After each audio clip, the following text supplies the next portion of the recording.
Bonjour, pouvez-vous vous présenter s'il vous plaît? Oui, bien sûr. Bonjour à tous.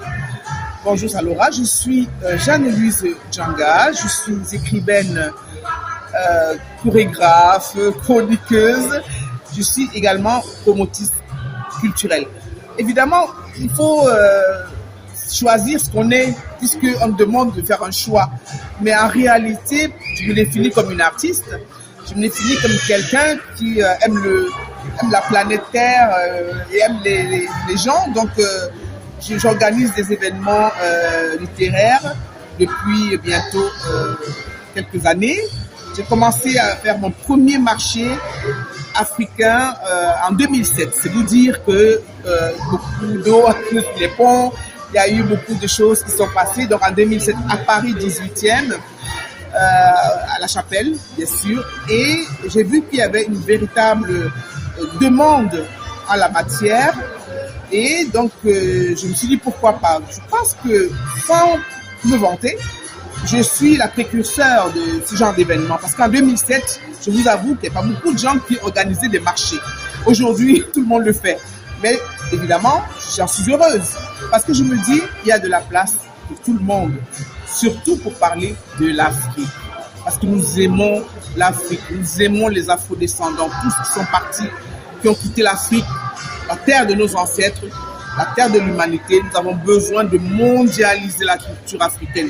Parce que c'est une culture qui a été occultée, que parfois on découvre à l'étranger. Quand vous allez au musée du Quai Branly, je vais citer carrément le musée Jacques Chirac, il y a des vestiges d'Afrique. Mais est-ce que nos jeunes en Afrique ont la possibilité, eux, d'accéder à ce niveau de culture? Parce que c'est ça, l'Afrique est la terre, la mère de l'humanité. C'est la terre où tout a commencé. Mais les Africains eux-mêmes ne bénéficient pas du produit de leur richesse. Et puis, on parle beaucoup de diamants, on parle des minerais africains, mais on ne parle pas suffisamment de culture. Or, c'est la culture d'un pays qui détermine l'identité de ce pays. Donc, Jeanne-Louise Djanga, elle apporte sa petite pierre à l'édifice, parce que c'est une goutte d'eau. Mais c'est la goutte d'eau, c'est le grain de riz qui fait le sac de riz. C'est la goutte d'eau qui fait effectivement l'océan, les rivières. Et justement, aujourd'hui, je me suis lancée depuis 2007 dans un marché africain qui est devenu aujourd'hui international et qui réunit tous les 54 pays d'Afrique, qui réunit tous les afro-descendants dans un même endroit. Donc vous dites que vous réunissez un certain nombre d'artisans, de commerçants dans un même endroit. Depuis 2007, cet événement existe. Donc 2007-2024, ça fait combien d'éditions? Bon, alors, même si je ne fais pas les mathématiques tous les jours, j'en fais tous les jours, tiens, même quand on fait les courses, je pense être à ma 18e édition. Et évidemment, il y a des coupures. On a eu la Covid qui a malheureusement plombé pas mal de personnes. On a dû arrêter pendant quelques temps. Je suis quelque part allé donc en Afrique aussi parce que j'avais besoin aussi de retrouver ma terre. Et retrouver cette terre, je suis parti en Afrique quelque temps. 17e, 18e édition. C'est dans l'infini en fait. L'infiniment grand. Et je veux dire, on va même arrêter de compter les années. On va vivre les instants présents. Et donc, je réponds à votre question, plus de 17 ans, effectivement. D'accord. Comment s'est déroulé ces 2 jours pour vous? Vous pouvez faire un bilan, comme vous le sentez, mais comment ça s'est déroulé ces 2 jours? Alors, moi, je fais un bilan spirituel. Parce que avec ce marché, nous sommes en relation permanente avec les ancêtres en Afrique. Nous sommes en relation avec ces ancêtres-là qui sont battus pour acquérir notre liberté. Parce qu'il fut un temps, on ne faisait pas tout ça. On rend hommage à Rosa Parks. On rend hommage à Angela Davis. Nous rendons hommage à Sankara, Mounier, Wandji, Voilà Mangabel, Toussaint Louverture, Aimé Césaire. Bref, nous leur rendons hommage à travers ce que nous faisons. Parce qu'il fut un temps où les Noirs n'avaient pas la possibilité de s'asseoir comme ça et de parler. n'avaient pas la possibilité non plus de se réunir et de parler d'abord. Donc, le bilan ne peut qu'être positif. Parce qu'aujourd'hui, les Noirs, aujourd'hui, les Africains, même s'il y a encore beaucoup à faire, même si c'est nous sommes un peu persécutés encore de par le monde, puisqu'aujourd'hui en Afrique, on connaît les problèmes, ne les fuyons pas, affrontons les problèmes de l'Afrique, on peut quand même dire qu'il y a une victoire psychologique, une victoire spirituelle, une victoire historique. Donc, je ne perds jamais. Si on ne parle qu'en termes d'argent, ce n'est pas la peine de venir. Nous parlons ici de la spiritualité africaine. Nous parlons ici de l'engagement de l'Afrique, de la diaspora, dans un process. C'est un processus. C'est-à-dire que ce n'est pas hic et hic, c'est demain. C'est aujourd'hui, mais c'est surtout demain. Et ce que nous faisons là aujourd'hui, l'histoire le retiendra. Vous êtes en train de filmer, c'est pour le communiquer aux autres. Et même dans 3000 ans, on dira, un jour, vos petits-enfants, vos arrière-petits-enfants diront, où maman, ma grand-mère avait filmé un événement culturel africain. Jean-Louis Djanga avait organisé à la cité fertile de Pantin le samedi 27 et dimanche 28. Et ça restera le 8 janvier 2024. Et elle a commencé en décembre 2007, le 1er décembre. Et nos enfants, les générations futures diront, oui, il y a eu peut-être, comme je disais, des Rosa Parks, des Angela Davis, etc. Mais il y a aussi eu des Jean-Louis Djanga, il y a aussi eu des Salora pour transmettre ce message et dire que l'Afrique est le continent où tout a commencé. Et s'il y a une fin, parce qu'il y a toujours une finitude de l'être humain, s'il y a une fin, c'est là-bas qu'on va se terminer. D'accord. Mon avant-dernière question, c'est de comprendre combien de stands il y a eu, puisque vous avez dit que vous représentez 54 pays. Combien de stands au final il y a eu pendant ces 2 jours? Voilà. En termes de stands, on va dire qu'on a eu environ une trentaine, plus de 35 stands. Voilà, de façon générale. Pourquoi? Parce que, comme je dis, on apprend tous les jours. L'année dernière, on a eu 80 stands, ici là et l'autre pays. Oui, 80 stands. Mais évidemment, ce sont des artisans. Vous savez que l'art est le parent pauvre de l'art. Oui, tout ce qu'on fait, je dis les artisans qui travaillent de leurs mains, qui ont un savoir-faire, qui ont un savoir-être, c'est eux qui sont le moins rémunérés. C'est eux qui ont le moins d'argent. Or, il faut aussi vivre. Il faut qu'on arrête de dire, d'appauvrir les artistes, de les clochardiser. Parce que c'est les artistes qui mettent en avant leur savoir-faire. Et quand ils viennent à ce genre d'événement, malheureusement, entre guillemets, eux, ils raisonnent en termes de vente. Vous voyez? Pourtant, il y a autre chose, hein. Il y a des rencontres, il y a le réseautage. Quelqu'un peut ne pas acheter aujourd'hui, vous appelle dans 2 jours. Et l'achète, j'ai expérimenté tout ça. Donc, il faut en fait garantir le contact. Mais tu ne peux pas leur reprocher de vouloir vendre à tout prix. Parce qu'ils doivent manger. Il y a des charges à payer. Donc, on a eu 80 stands. Évidemment, ils vont vous dire, ah, j'ai pas assez vendu. Oh, tu m'as mis à côté d'une concurrente. Voyez, vous ne pouvez pas, vous voulez satisfaire tout le monde. Parce que j'ai eu des demandes, j'ai dû refuser. Parce que j'avais déjà des bijoux africains. J'avais déjà du wax. J'avais déjà, donc je prenais maximum 2 par secteur d'activité. Donc, quelque part, ça me censure.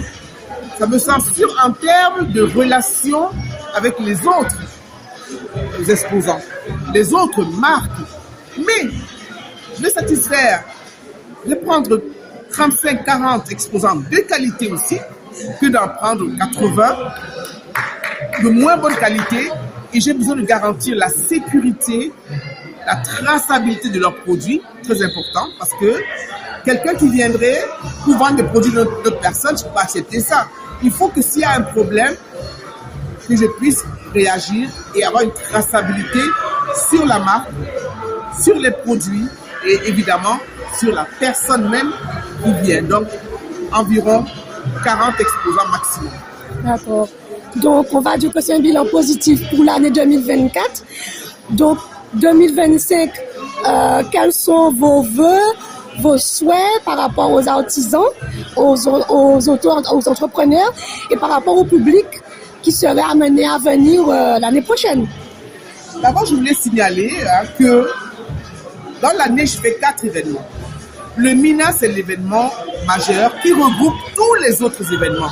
C'est-à-dire que vous voyez, il y a la littérature, il y a les cosmétiques, il y a tout dans le MINA. C'est The Place to Be, l'événement de toute l'année. Vous voyez, pour bien commencer l'année en janvier, il y a le MINA. En avril, il y a le salon sur la parentalité africaine, salon Maman Bébé Afrique de Samba. En août, fin août, il y a le marché du livre africain. Je vais lancer en septembre le festival du cheveu crépus. Après le salon de la gémellité, j'aime créer les concepts, des challenges comme ça. Et c'est mon travail en fait. C'est d'avoir des. Tout à l'heure, je vous ai dit, on peut choisir que je suis écrivain ou pas, mais j'aime créer des concepts et créer des challenges parce que j'aime l'adversité. Comme si votre vie est facile, votre vie sera difficile. Donc moi, je veux avoir des problèmes. Je veux créer des choses. Et comme ils disent, mais non. Donc quand j'ai fait ce marché en janvier, parce qu'avant c'était en décembre, on m'a dit, oh t'es folle. Ou en janvier, personne n'a d'argent. Je dis, vous savez, on est en France, n'est-ce pas? Tous les 6 du mois d'abord, tout le monde a des allocations. Tout le monde pousse le caddie dans des magasins. Donc, je suis désolé. Et c'est un succès. Il ne faut pas avoir peur d'avoir des challenges. Donc, ces 4 événements-là ont pour but toujours de rassembler, de faire venir des gens, de découvrir, d'apprendre. On ne cesse jamais d'apprendre dans les événements de Jean-Louis Diaga. Parce que c'est ça. Aujourd'hui, la pire des maladies, c'est l'ignorance. Les autres maladies, on peut trouver des médicaments. Mais l'ignorance, et ce qui est grave, c'est que quand vous êtes ignorant, vous croyez que vous savez, que vous avez la science incluse. Donc, ce n'est pas dur pour vous de supporter votre ignorance, mais pour les autres, c'est carrément insupportable. Donc, l'ignorance de son histoire, de sa culture, c'est la pire des maladies aujourd'hui. Le problème que nous avons, c'est les Africains eux-mêmes. Donc, vous faites des événements africains, vous avez vu, à peine on les compte sur le bout des doigts. Je vous demande alors, je leur parle, je dis, qu'est-ce qui se passe? Rien ne vous empêche aussi de faire des événements. Mais si votre soeur ou si votre frère fait un événement, mais venez, il faut venir. Parce que si vous ne venez pas, parce que vous croyez que vous savez, ou parce que vous n'avez pas le temps, c'est très grave. Tous les Camerounais, Camerounaises, je n'ai pas vu les Camerounais en tant que visiteurs. Pratiquement pas. Je dis merci à M. Raymond, il ne faut pas quitter là. Je peux les compter sur les doigts du seul main. Vous n'aimez que le football, c'est tout. Jamais je n'ai vu le football développer un pays. Jamais le football n'a développé un pays. Mais c'était tous à cause du football. Et vous êtes sur les stades, des millions et des millions, et qu'un événement culturel où votre culture est mise en avant, que vous ne venez pas. Vous pensez, aujourd'hui, le Cameroun a été battu hier soir. Vous êtes rentré chez vous. Vous avez continué à vaquer à vos occupations. Donc le football reste un divertissement qu'on regarde après une journée de travail. Or, votre culture, c'est un travail de tous les jours. Votre culture peut vous faire manger tous les jours. Donner un toit tous les jours parce que ça devient une culture mondiale. Vous développez votre culture, c'est de développer votre identité. C'est savoir qui vous êtes, d'où vous venez et surtout ce que vous valez. Parce qu'on vous a fait un lavage de cerveau. On vous a dit le noir est mauvais, le noir ceci, vous n'avez pas d'histoire. Les hommes politiques même qui l'ont dit que le noir n'a pas d'histoire. Vous acceptez ça. Et nous, ici, on vous parle de vous. On parle de votre histoire et vous ne venez pas. Donc, comment voulez-vous avancer?